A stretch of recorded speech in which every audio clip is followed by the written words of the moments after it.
Headlines. A very good evening to you and welcome to News at 9, coming to you live from the Newsfirst studios here in Colombo. I'm Stephanie Lazarus and here are your headlines. Parliamentary proceedings suspended due to a lack of quorum. Police revealed that 60 persons said to be working to revive the LTT are being held at detention centres. 4 persons arrested for abducting a minor and demanding a ransom. Prominent Indian leaders cast their votes in the world's biggest elections. Mother and son who were heading back home after visiting their father in hospital killed in an accident. Now let's cross over to our main desk for a more comprehensive look at these stories. Well, thank you very much, Stephanie. A very good evening to you. Welcome to Primetime News. I'm Shaheen Jurong-Party. A very good evening. I'm Mahida Bongzo. We start off with news tonight from news from the Parliament.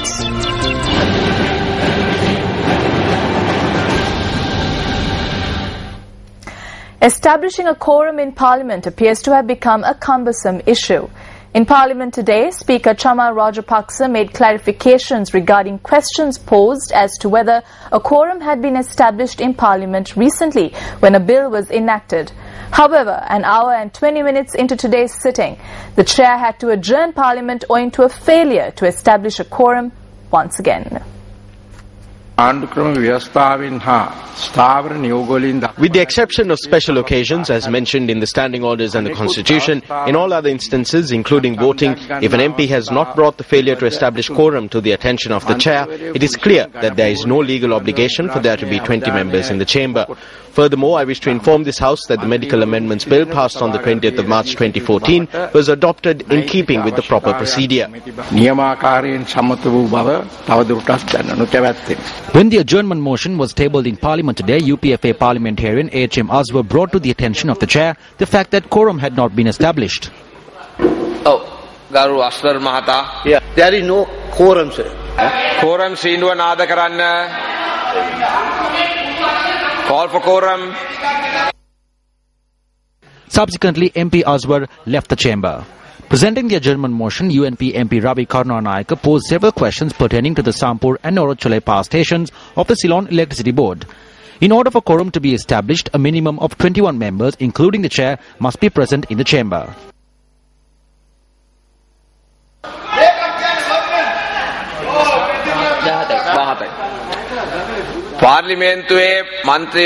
There are only 17 members in the Parliament chamber. The required quorum has not been established. This Parliament is adjourned until 1 p.m. on the 24th of this month.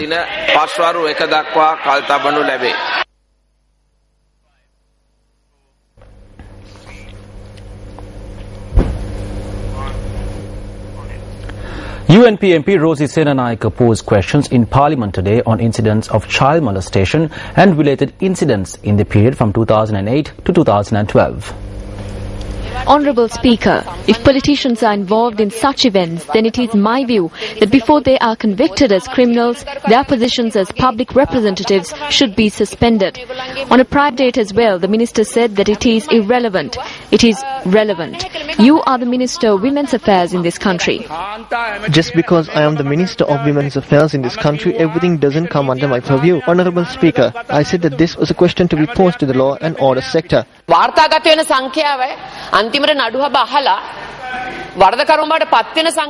Honourable Speaker, there is a major disparity between the number of cases reported and the number of convictions. Is this because these people are allowed to go free on bail under the shade of political protection? Or is it because of a lack of evidence when the case comes to trial?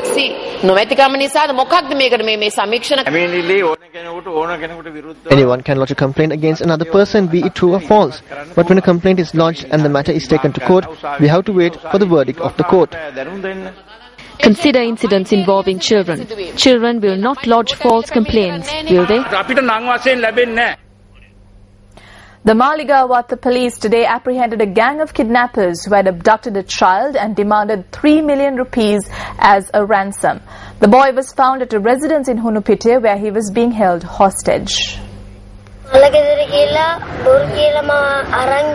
They abducted me, saying they were taking me to a funeral. They threatened me with a knife and asked me to sleep. The police came there and broke down the doors and rescued me.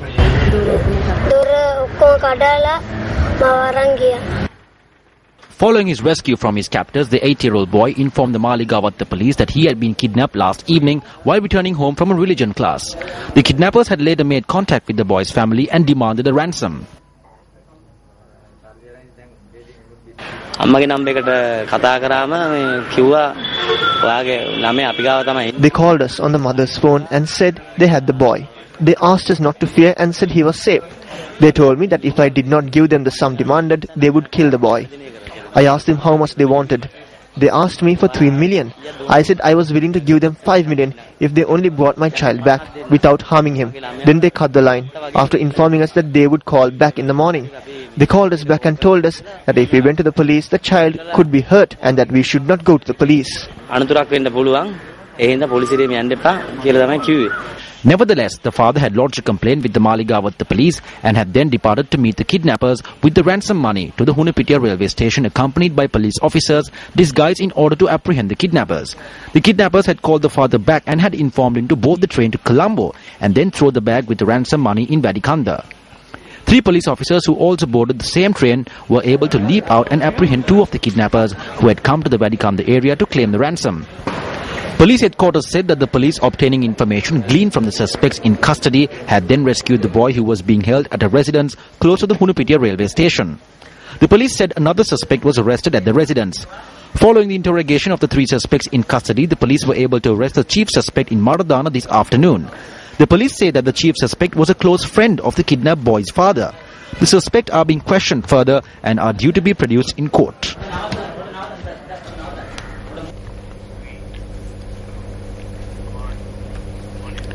Well, making headlines tonight, the police media spokesperson says that over the past 2 months, 65 persons were arrested on suspicion of being involved in attempts to revive the LTTE. Speaking to reporters in Colombo today, Senior Superintendent of Police Ajit Rona revealed that 5 of the detainees were released and the remainder are being detained at detention centres gazetted by the Ministry of Defence. We arrested 65 suspects. Because of the lack of evidence and other reasons, 5 of them were released. 60 persons are in our custody. Among them are 10 women. 8 of these women are being held at the Busa camp. 2 are being held in Vaunia. Every one of them are being held at detention centres that are gazetted. They are entitled to all the rights that are enjoyed by inmates. They were arrested under the Prevention of Terrorism Act. 2 persons were arrested in Palay while putting up a notice. It is based on their revelations that we release the details of Gopi Appan and Thavier to the media.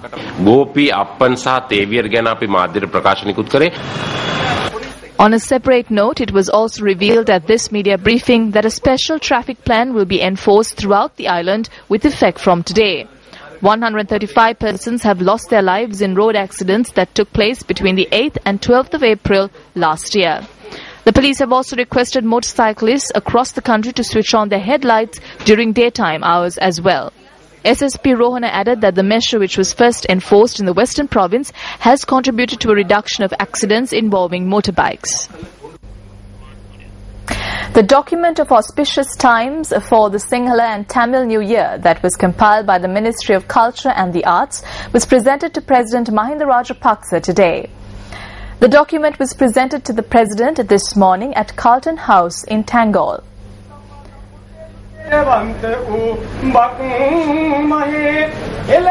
A group including Minister T.B. Ekanayaka were present at the occasion. Southern Provincial Councillor and Media Secretary of the Lanka Samasamaja Party, Venerable Baddegama Samita Thera, says that the time had come to abolish the executive presidency and the proportional representation voting system. He made this observation at a media briefing convened by the LSSP in Colombo today.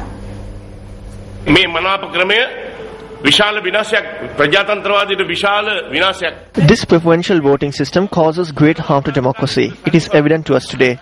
that any criminal can get hold of some money and use the power of money to contest elections. The time has come now to abolish the executive presidency and the preferential voting system as noted in this constitution. The opposition says with happiness today that the government has been shown a red light. The opposition of this country has been shown the red lights. A large number of people have not gone to the polls. The opposition has failed to bring them to the polls. There are several fields where this government must correct itself. There are instances where the rule of law has been brought into question.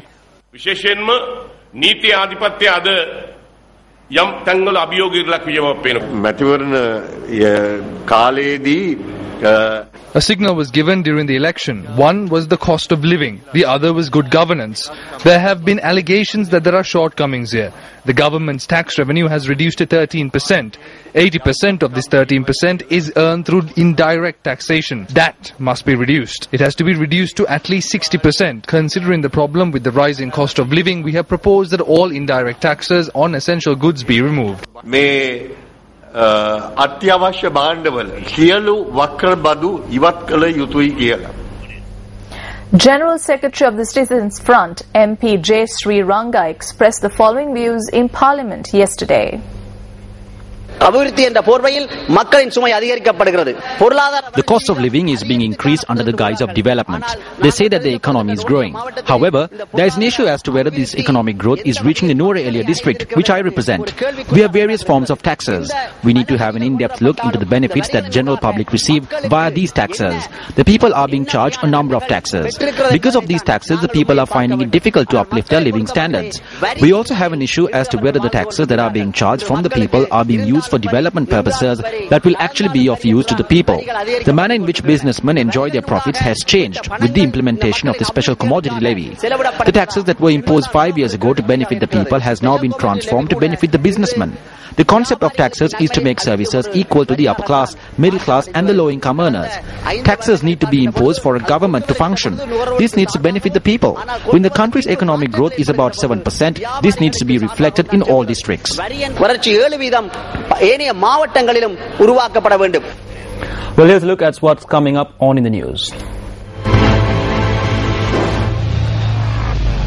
Leaders of political parties cast their vote in the third phase of the world's biggest elections that would decide the fate of over 1.2 billion Indians.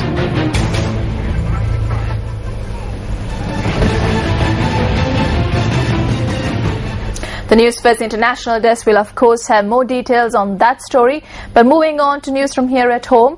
A mother and her son were killed in an accident that occurred on the Dambulla-Kakirava road in the Matugama area this morning. The accident had occurred when the motorbike the two victims were travelling on had collided head-on with a lorry while travelling from Dambulla to Kakirava.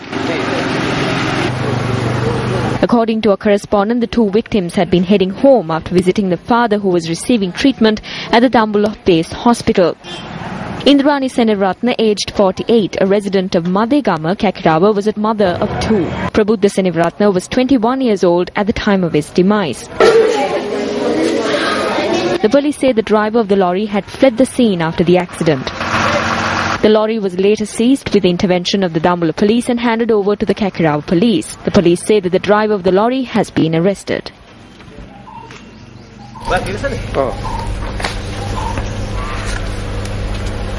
A group of residents staged a demonstration today against an alleged timber racket that is taking place in the Panila Reserve in Rakwana on the border of the Singharaja Reserve. The residents charge that the forest is being destroyed under the pretext of constructing a road. The Panila Reserve on the border of the Singharaja Reserve covers an area which comes under the purview of the Kalawana, Godakavela and Kahawatha divisional secretariats. Tributaries of the Valave, Kalu and Rakwana rivers too spring from the Panila Reserve. It is also noteworthy that several water schemes that supply water to about 20,000 families are centered around this reserve. On several prior occasions, Newsfirst has carried exposés on an alleged timber racket that is taking place in the Panila Reserve. This road, which is being constructed from the 4th kilometer post on the Rakwana-Putupitia road to the center of the reserve, is a prime example. Area residents claim that they are unaware as to for whose want this road is being constructed. They allege that the construction of this road is being used as a pretext to cut down trees in the reserve for their valuable timber. A group of area residents staged a demonstration against the logging that is taking place in the reserve in the Rakwana town today.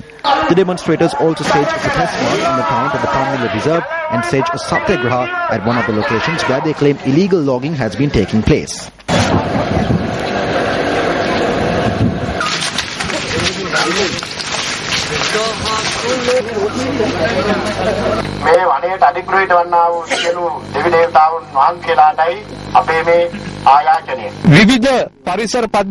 This forest has many ecosystems and is very rich in biodiversity. We will stand by these people to safeguard this forest.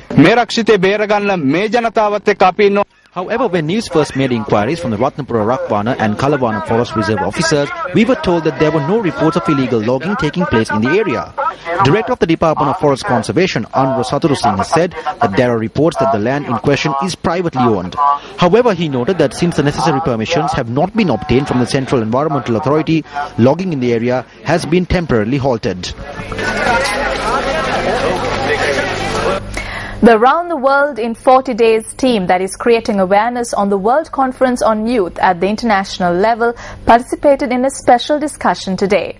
Newsfirst Ramesh Irgal Bandara filed this report from Sydney. Around the World in 40 Days.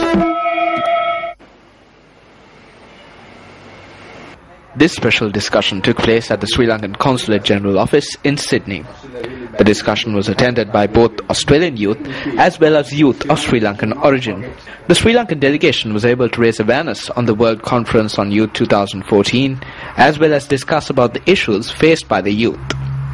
I thought today was a fantastic discussion between youth delegations from two countries. It was very interesting to hear the plans for the World Youth Conference in Sri Lanka for 2014. I hope Australia sends a vibrant delegation there to engage in the discussions, particularly around ideas like gender equality and good governance. I think there's a lot that Australian youth can learn from engaging with their counterparts in Sri Lanka and from the rest of the world.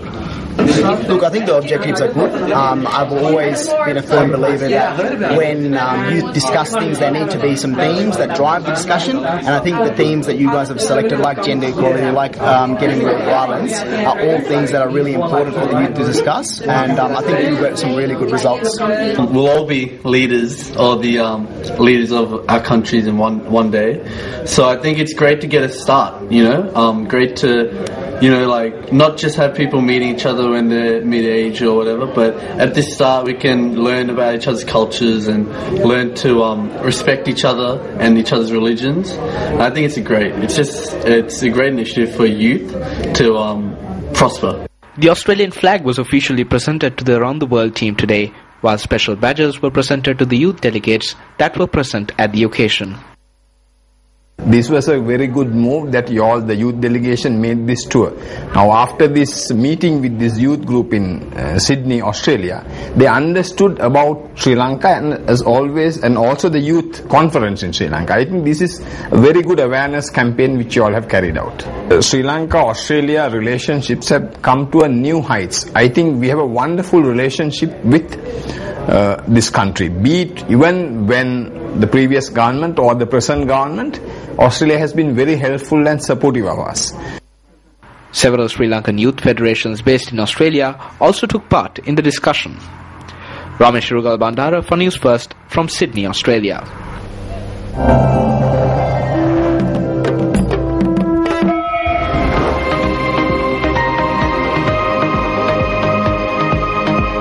It's time now for our special segment ahead of the Sinhala and Tamil New Year.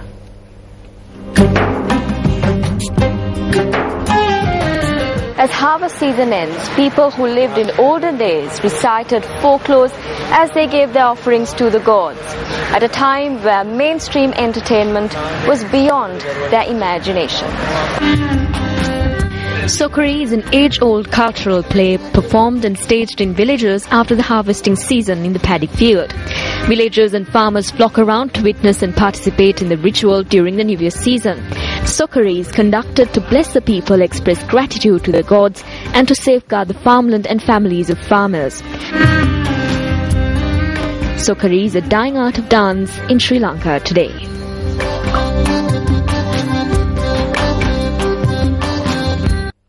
Well, moving on to a developing story tonight. Some of India's leading political stars, including the Gandhi siblings, Rahul and Priyanka, the chief of the Common Man Party and a Bollywood actress representing the main opposition Hindu Party, cast their votes in the third phase of a mammoth general election to decide the fate of over 1.2 billion people. Rahul Gandhi, the face of the ruling Congress party in these elections, arrived to cast his vote accompanied by party's local candidate Ajay Makhan in the New Delhi region. The Gandhi scion is pitted against Hindu nationalist Narendra Modi of the main opposition Bharatiya Janata Party or the BJP in an election that the Congress party looks set to lose. Voting commenced in 91 constituencies across 11 states including New Delhi, neighbouring states of Haryana and some parts of northern Uttar Pradesh province along with several regions in east and south. Most opinion polls predict that the BJP that has promised economic rejuvenation and jobs will emerge as a clear leader but fall short of an absolute majority. However, there could be a surprise in the form of the Aam Aadmi or the Common Man Party led by its charismatic anti-graft crusader Arvind Kejriwal, who could upset the apple cart of the two main political parties. Meanwhile, in the northern Indian city of Chandigarh, where a battle of Bollywood is being fought between two film stars, Kiran Kher, candidate of India's main opposition Bharatiya Janata Party, came to the polling station helping her father in a wheelchair. The elections to choose members to the 543-seat Lok Sabha or House of the People are spread over 5 weeks in 9 separate phases and ends on the 12th of May. Results will be announced on the 16th of May. Chief of India's ruling Congress party Sonia Gandhi cast her vote in the third phase of the country's general election that her party looks set to lose to Hindu nationalist Narendra Modi-led Bharatiya Janata Party. Gandhi, who led the Congress party to 2 consecutive election victories in 2004 and 2009 post-assassination of her husband Rajiv Gandhi, arrived at a polling booth in the heart of the Indian capital New Delhi, accompanied by her party's candidate from the New Delhi constituency, Ajay Makhan. India's Vice President Mohammad Hamid Ansari was also among the early voters in the prestigious New Delhi polling station.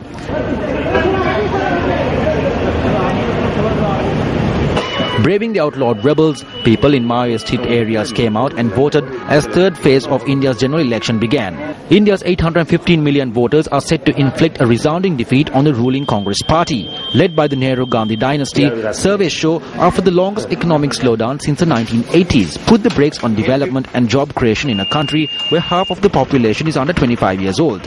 On business news tonight, the annual report issued by the Central Bank of Sri Lanka this week reveals that several state bodies incurred losses last year. However, the Ceylon Electricity Board, which incurred a 62 billion rupee operational loss in 2012, made a 24.6 billion rupee operational profit last year. The central bank report noted that the CEB recorded a profit last year due to the increase of electricity tariffs and increase in hydropower generation.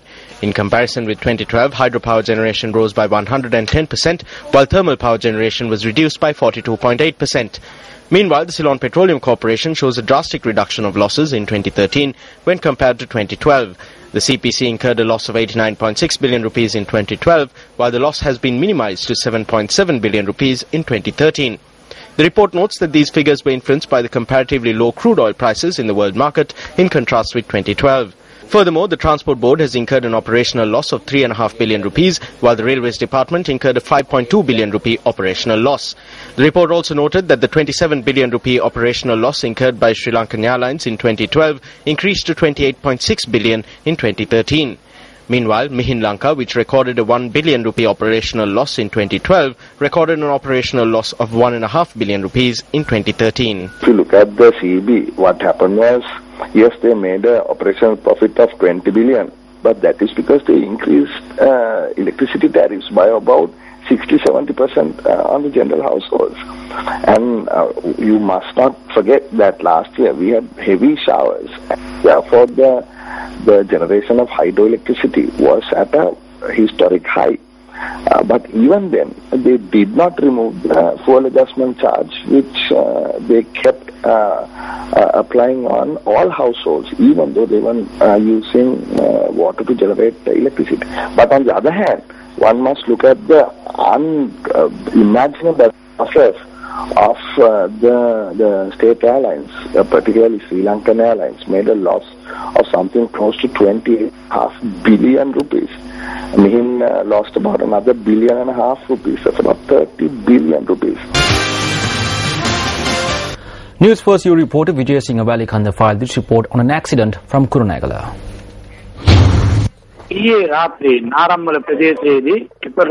A collision involving a tipper and a motorbike took place last night in Narammala.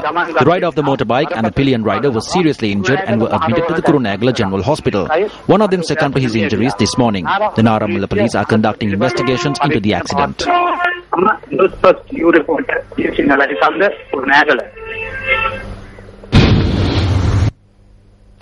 Many mothers who travel abroad to work to sustain their struggling families find themselves facing a moral crisis when their children clamour for them to return home. However, as per their terms of service, these women do not have the opportunity to return to their motherland and meet their loved ones. Steps were taken recently to secure passage for 4 such mothers working in the Middle East to return home to their families to celebrate the dawn of the new year after a lapse of many years. The initiative dubbed Senehasata Tilanak, which loosely translates to a tribute to love, is a joint venture of the Foreign Employment Services Bureau, Fontera Brands Lanka, Sirsa TV and Newsfirst. Through the Senehasata Tilanak program, 4 mothers who are working in the Middle East to sustain their families and are unable to return home owing to financial constraints were given an opportunity to travel home for the Sinhala and Tamil New Year and be with their loved ones.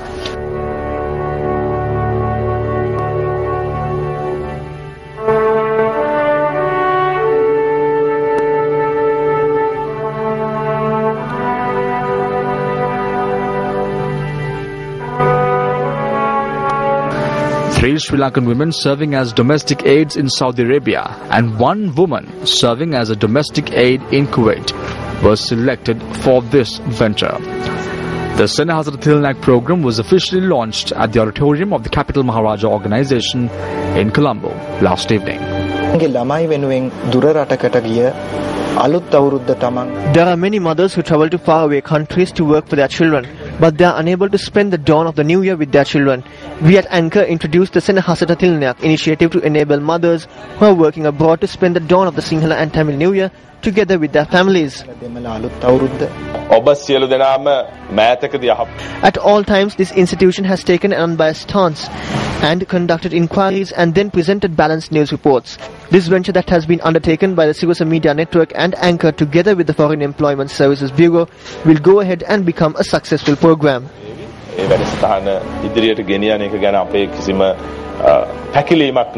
MTV, MBC and Newsfirst as Sri Lanka's leading media network, as you know, have been involved in touching people's lives over many years, not only through entertainment and news but also through our CSR activities. The agency and Fontera have worked with us on many previous occasions on many initiatives, and as you can see, when you get together with like-minded partners, you can see a result. So thank you so much for bringing this project to us, for having faith that we could deliver, and I hope that at the end of the day we have brought joy to the families and that they will have a great new year.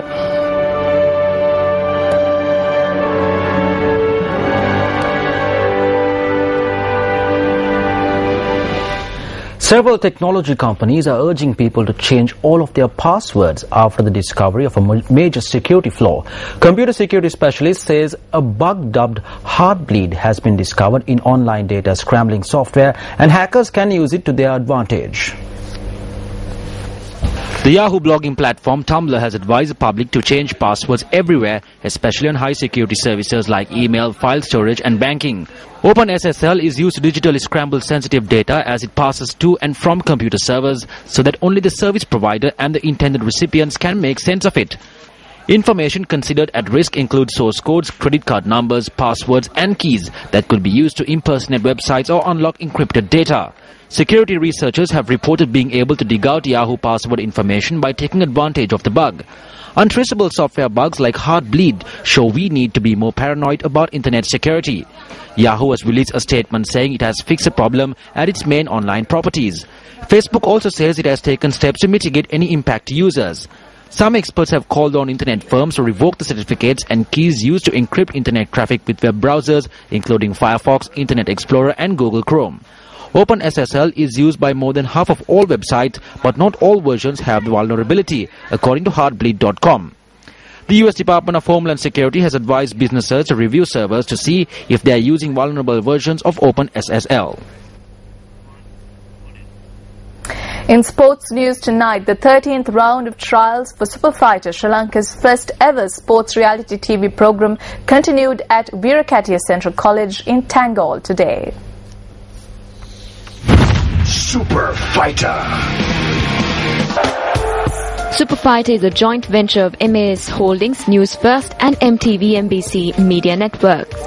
A renowned boxer participated in the 13th round of trials today. A training camp was organized for over 350 contestants this afternoon. The trial bouts to select contenders for 4 weight divisions commenced following the training camp. The trial bouts were held in a ring constructed to international standards, providing a novel experience for the aspiring boxers. How many contenders from the Hambantota district will qualify to join the final 100 contenders for the coveted title of Super Fighter? Tune in to Super Fighter on Sirsa TV to find out. Super Fighter. Minister of Sports Mahindananda Alutgamage today appointed an interim committee to head the administration of the sport of netball in Sri Lanka. Former chairman of the Netball Federation of Sri Lanka, Lakshmi Victoria, has been appointed as the chair of the committee.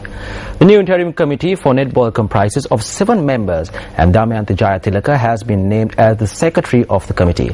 The other members of the new committee are Sandamali Avirupala, Ranjani Herath, Lakshmi Kirtinanda, Tamara Leonage and WMSK Vanasinghe. The election of office bearers for the year 2014 of the Netball Federation of Sri Lanka, scheduled for the 22nd of last month, was suspended due to a court order.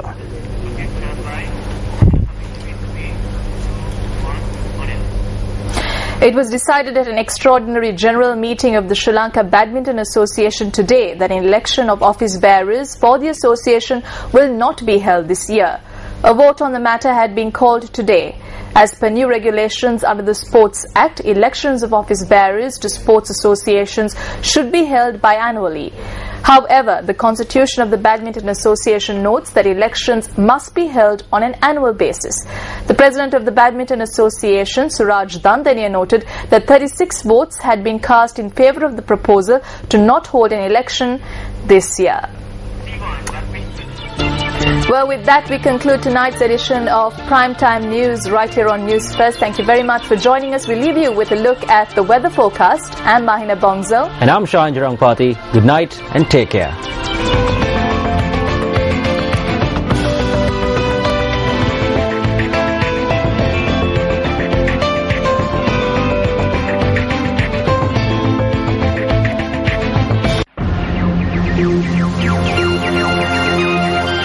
Hotline 0114-896-896. www.newsfirst.lk.